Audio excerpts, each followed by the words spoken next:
Testing. Gumpy?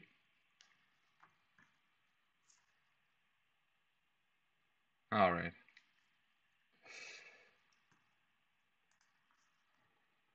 Here we go. It looks live. Pitudos team is quite lagging like terribly there. They all need some upgrades on their Wi-Fi. Yeah, yes, it looks like they're having a little bit of MS problems. In addition to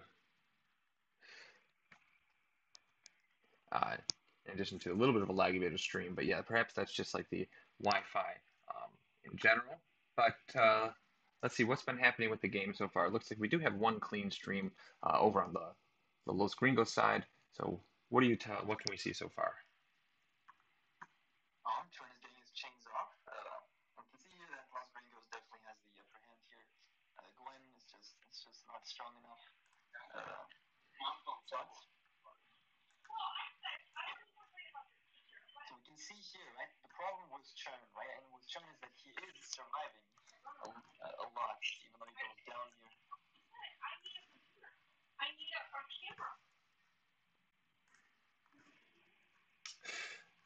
Yep, that's right. Right, and then so the thing is, Churn needs somebody with him, somebody who can deal the DPS. He's got the chains off, right? He's doing his job, and now it's up to what would be the carry, right, or the jungler to do most of the damage, to come with it. It would make Churn tankier, and he would, deal the damage across the enemy, which makes him so powerful. So because Gwen is so weak early game, you don't see the perfect synergy there with Churns, where he has everybody chains, but he still goes down and Gwen goes down because they just lack the damage, which currently Pitudos team has, or no, Los Gringos team has. Yeah, that's right. I was missing the first couple of minutes of the game here. I was having a little bit of audio settings. Did you catch who got the first couple of the Sender miner, the shot miner? I believe it was Los Gringos as well. They seem much more confident in their picks. Maybe it's just because of the Gwen pick, maybe because of the MS lag, could be. Um, yeah. Again, Train going for the side of Los Gringos. They're looking pretty decently with the 2-0 lead, and they're quite comfortable going forward. One thing I like that I'm seeing is that we do see the carries rotating through the jungle together to try to just feed as much gold onto the two carries that we can. Um, Meanwhile, the Manny's just up in lane, taking a little bit of the minions that he thinks the carries aren't going to get. Looks like just a little bit of a fight breaking out. We'll see if anybody actually ends up dying here. But it's kind of turning into a full-fledged fight. Shurnwalker does have the hook and chains on all three of the enemy heroes, but they don't mind. They're just kind of walking back. They're backing away. They have enough disengaged with that lance, the Rona, like you said, the Malign Dark form, and everybody just respecting the other team's abilities, the other team's power, and it doesn't look like they want to fully commit to a team fight just yet. They're just sort of testing their strength. See it again, right? Chaining people here and there, right? But they just lack the damage. Rona's ditching out when she gets close to somebody. Level 6, she can put the damage out. Meanwhile, Gwen just needs more time as she still, lags here and there. But yeah, it's lacking the DPS that Churn needs when he's everybody chained. Yeah, that's right. Like as we know, um, the churn walker does have the ability to throw damage through those chains when the enemy heroes are taking damage, but he also heals up at the same time. But if you're not outputting the damage on while he has those chains up, neither of those two things are going to be happening. So you got to be able to output damage. And as you said, Tony's not going to be the main damage outputter, and Gwen doesn't really come online until she has, let's call it, 1.5 items, maybe 2 items. Pitudos team going for gold mine, very stronger. Rona is going ultimate, but she goes down. She was very low, and that is good from the side of Pitudos. They know their strength right now. Rona was way too low. Take a gold miner. I didn't really get who took it in the end. The consolation prize is that the the B side is the Los Gringos. They did get the Rona went down, but they did get the gold miner. Meanwhile, Pitudos' team looks like the stream is 30 years old. However, good combo from Los Gringos, doing damage when it spins again. But although she is taking damage now, and can she get Gwen? No, the chains are here. Good team fight breaking out. And that is a trade from both sides. Two people go down. The Joker has the chains. And Gwen is low. She would prefer not to fight right now That's right. until they leave. Gwen does manage to just sneak that front healing treant. While Chain just has the two, well, Churnwalker does have the two chains, keeping everybody at bay. The Rona was using her Berserker Fury, or her Red Mist, I'm sorry, keep to keep everybody at bay, but she does eventually go down. The Rona and the Tony trade, which I actually think is a good trade for the Los Gringos. I feel that the the the Tony, sorry, the Rona is going to be putting out more damage than the Tony does. So if the Rona and the Tony go down, then if Rona's down, she's a little bit more important in terms of damage. Meanwhile, Maline maybe a little bit of a misposition. You don't see that happen too much with her dark form. It does look like she's in the dark form, but dies underneath turret anyway. I didn't fully catch what happened there. Medium. Good string themes, it seems. There's a little bit of a lag. Right, here we go. Although if you want to beat Maline, that is not a good distinct if you don't want to get caught out in these sort of games. But another team for breaking out. Glenn goes down. Rona finally eliminates. Oh. She spins around, gets 2 kills, and she is now really, really happy with A that. huge red miss onto two people. Rona is now 4-2. The last I saw the gold was 2 minutes ago, and at 5 minutes they were 2K ahead. Now with two heroes down, it looks like Rona. Look how quickly she's taking those turrets already. She doesn't even have an infusion. She just has a Sorrow Blade and a couple of tier 1 items, and that turret goes down in about 10 seconds.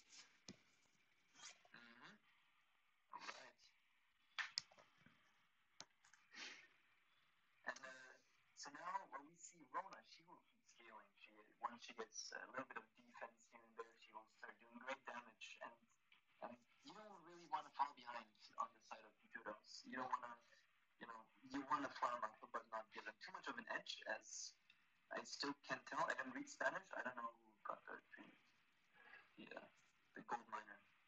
Well, we had a huge two-man stun come through from the Lance during the team fight. However, Rona is maybe a little bit caught out here. She used her red mist on 3 people, but she doesn't have the too much sustain. While she has the damage, if she's caught out completely 1v3 like that, she's just going to go down. There's not really anything that she can do in that situation. Lance was too low to help. Maline was too far away, and Rona gives up a little bit of a bounty there. Personally, you want to do that. You want to make sure that your positioning is as good as you can be. You don't want to die like this with no real, you cannot retaliate like this. You just give it up for the gold, and that is potential further lead gone down the drain. They have to play a little bit more careful now with the extra gold they've given to Pitudos' team. Yeah, that's right. And all said and done, well, they're going for a second gold miner here. They should be able to take this fast enough, but I believe that Churn knows it's going on. He was rotating down. They now have vision on it, but it was just too fast. Less than 10 seconds, and the gold miner goes down. Meanwhile, she jumps right back in. I was just going to say, oh, there's a red mist just to stop stunning. Maline gets stunned, and then Tony uses the bada boom to bounce Maline back into the team, but she still has her dark form. And Churn goes down here. Even though that was a really good engage by the side of the Pitudos, it seems that the Churn and the Tony go down. Only Gwen's left alive. The Maline and Lance are probably going to clean that up. Rona's not even interested in continuing that fight. She just goes straight to lane. She's going to do a little bit of pushing, but she's taking minion shots and has to back away. Really close. She doesn't have any regenerative items. No Serpent's Mask, no Book of Eulogies. She's just all about the damage. So by breaking point.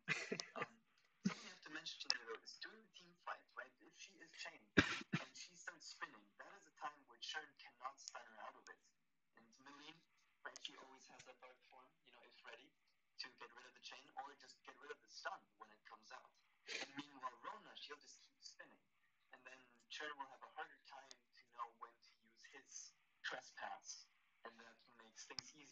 on the side of Los Gringos, which is why I think their draft is pretty well done against the Trendwalker. Yeah, that's right. And I would like to see, although that team fight it all kind of ended up working out, I would like to see a little bit more of attention paid to some of the CC abilities because Maline did get stunned with the Gwen ultimate, the Aces High, and then she did get bada boomed right back into the team. And while she survived at the end of it, that may have been more luck than anything. If you get too much of that CC down, I'd like to see them doing a little better job of blocking that, just to lock in the team fight wins. We see Los Gringos being the little bit more confident side. They like to move around. They got the damage on both their laner and their jungler. We know Rona lane can work, depending on the matchup. And now that we go into late game, we're going to see that Rona, she's going to do more damage, but also Gwen.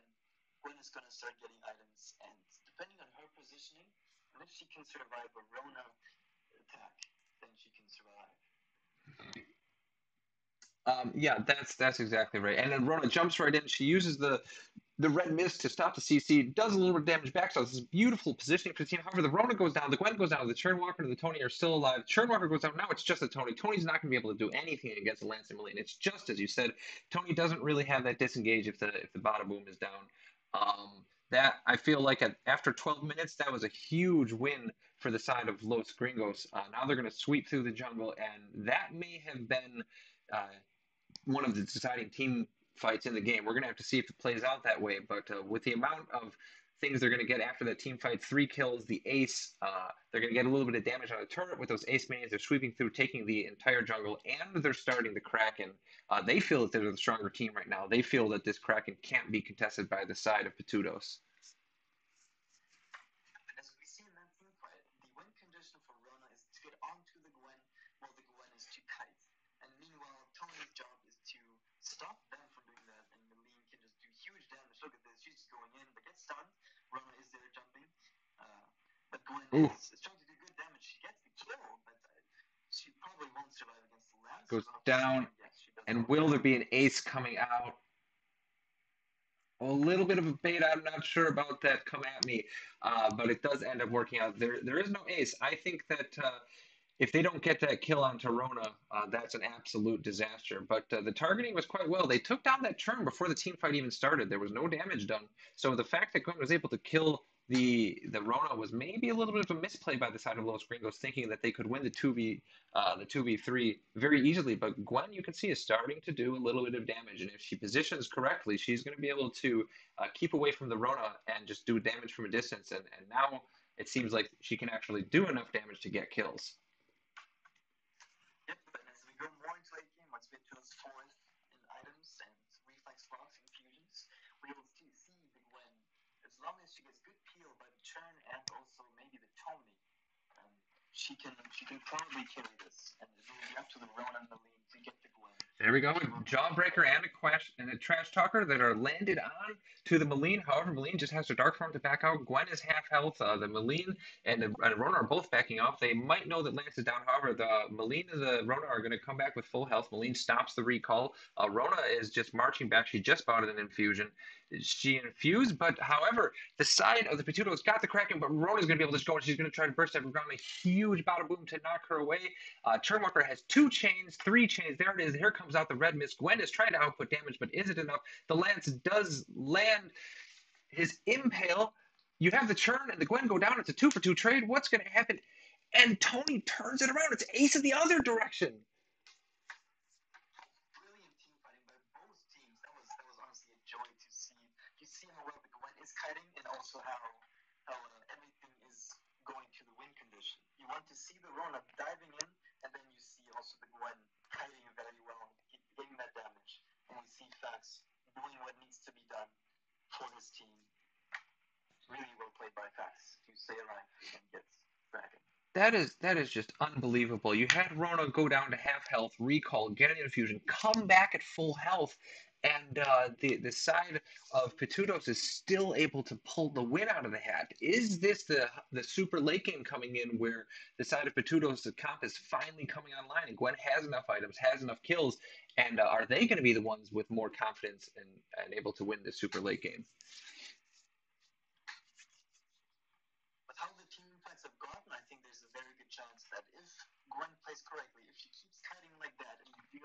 damage onto that Rona, then I think that definitely she can win. As long as she plays her champ perfectly, cleanses what's important, lance and pails, maybe the Melee route, and just, use the boots to get away from Look at this Gwen and macro Silver. play. Look at this macro play. The team's absolutely switching sides. Pitudos took the crystal miner, and the Los Gringos knew what was happening. They were switching to take the Pitudos crystal miner, but they were just about 5 seconds behind. And meanwhile, the Pitudos were able to run into base, take a turret, and get out before the recalls could even come through. That was absolutely beautiful macro. Yeah, this is very high level macro coming in from both teams, but also mainly from Pitudos. That was a brilliant play from them. Something I'm going to mention, Rona does not have any life steals, so she's all about going in. And maybe that could be a death sentence for her once Gwen gets to her full items. They understand what they have to do. They understand they have to get on the Gwen. Now we're seeing that Shiver Seal be built on Rona. Rona needs to stick to Gwen. She needs to be able to chop her down. Lance is there to help try to lock down the Gwen. That's basically the entire win condition. So they understand what's happening. I like the Shiver Seal itemization. Yeah, the Shiver Steel, very important. Gwen, with that mobility, she has the boost, she has the cleanse, but boom goes in though. The bada boom goes knocks Rona directly into the Gwen. I think that may have just lost the entire game. A huge two-man Githian wall right into the impale, and that's going to be an ace. This may just be the game. There are four turrets up. Oh my goodness! I think that's one bada boom that Tony would like to trash himself back into taking back. Trash talk himself, yes. Yeah, trash talk himself into taking that one back. No, those are the Tony old. Sometimes right, sometimes they don't. And this time, Tony was sort of, it was a 4v2 in that sort of team fight. Rona saying thank you to that and just getting onto the Gwen easily. With But depending on how things go, it might not be game just yet. they're all up. Pitudo still has a choke point. What I would have liked to see Los Gringos do there with the 30-second death timers is to run up, take a turn, maybe even two first, and then go back and take the Kraken instead of going directly onto the Kraken. This way, they're giving those death timers a little bit of a chance to run out, and before even the second turn is taken, everybody's back up. Rhoda goes back in. They're on the Gwen again. We do have the Atlas coming out. Rhoda just goes right back onto the Gwen. She doesn't care, dives into the turret, but she will go down too. Meanwhile, Malene is very low. And we'll see if she's going to go down. It looks like they might get the Maline, but Lance just has infinite disengage and peel. They're going to have to go back and deal with that Kraken. But it doesn't look like this is going to be game quite yet. It really depends. And no, yeah, this is correct. It will be another chance. Maybe the turret will go down. It really depends here. One more now. Yes. Oh, very close. The turret might as well be gone, though. The back door is absolutely alive. They have to be extremely careful this side of Pitudos because with the turret that low, and especially with the Rona on the team, if they rotate as a team or even Rona alone, that turret and the Vein Crystal can go down in about 5 seconds. Yep, we know the Rona's definitely thinking of the idea. The option is there. The low turret and then the Vein Crystal right there. She has that Soul Blade. And also, I like the Shiver Steel choice. She understands that getting onto Gwen is her main priority. If she gets onto Gwen, she can win the team fight. And getting that Shiver Steel, slowing her down with against the cleanse, against the boots, I think is a really good decision for Rona here. Oh, the Aces High just is a complete whiff. I think that they have to back off after that Aces High whiff.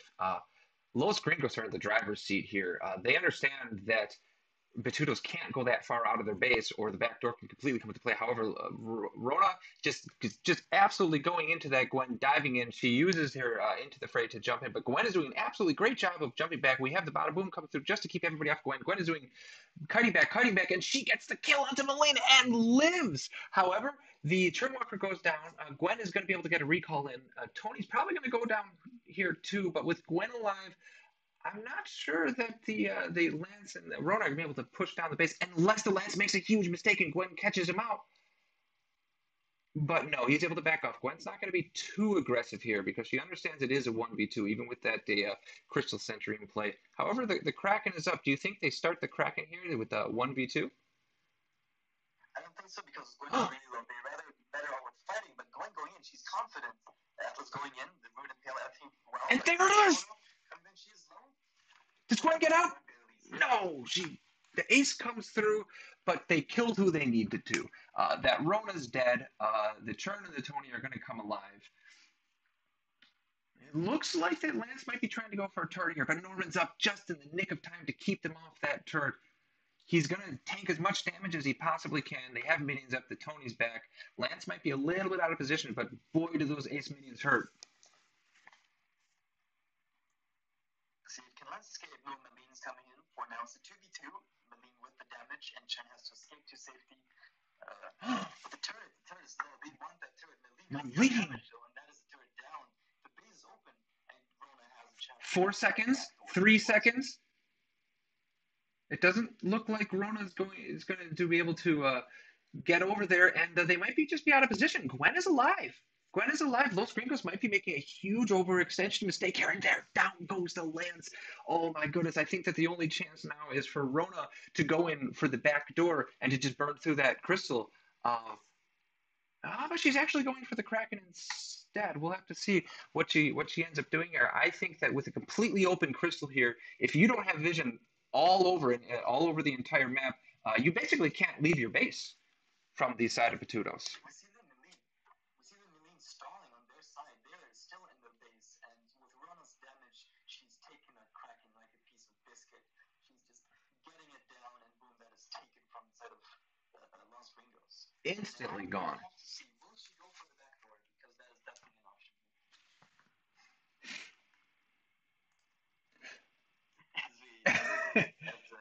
Here we go. All right, we are back. We're back. Just a little bit of a technical difficulty, and there you go. See that now all three of them are up there dealing with the Kraken. Rona does show herself starting on that Crystal Sentry. All three are missing. They're probably rotating down to that Rona, and Rona just sprints away. Yeah, you see Gwen sweeping through the jungle. Gwen might be a little bit mispositioned here out by herself. Does she get away? Oh, there's into the miss. And we have Aces High landing onto the Rona. Tony uses the bada boom to back it off. The Kraken's just marching into the base. I think that they're going to have enough time to take this Kraken, but no. Oh, good thing that the block came up now. Fax had to just use his block on that Tony. The Kraken, we can't see how low the base is on the Kraken, but it is just wailing away. Gwen keeps going back to hit it. The Kraken has done about half health on the turret. Rona might just jump over the wall and try to get in there, but she doesn't have a block. Maline does the same. She might be able to do enough damage, and there it is. An absolutely riveting end to this game. 23 minutes and 57 seconds. Brilliantly played by both teams, honestly. Very good, very well done by the Rona to understand, look at the map,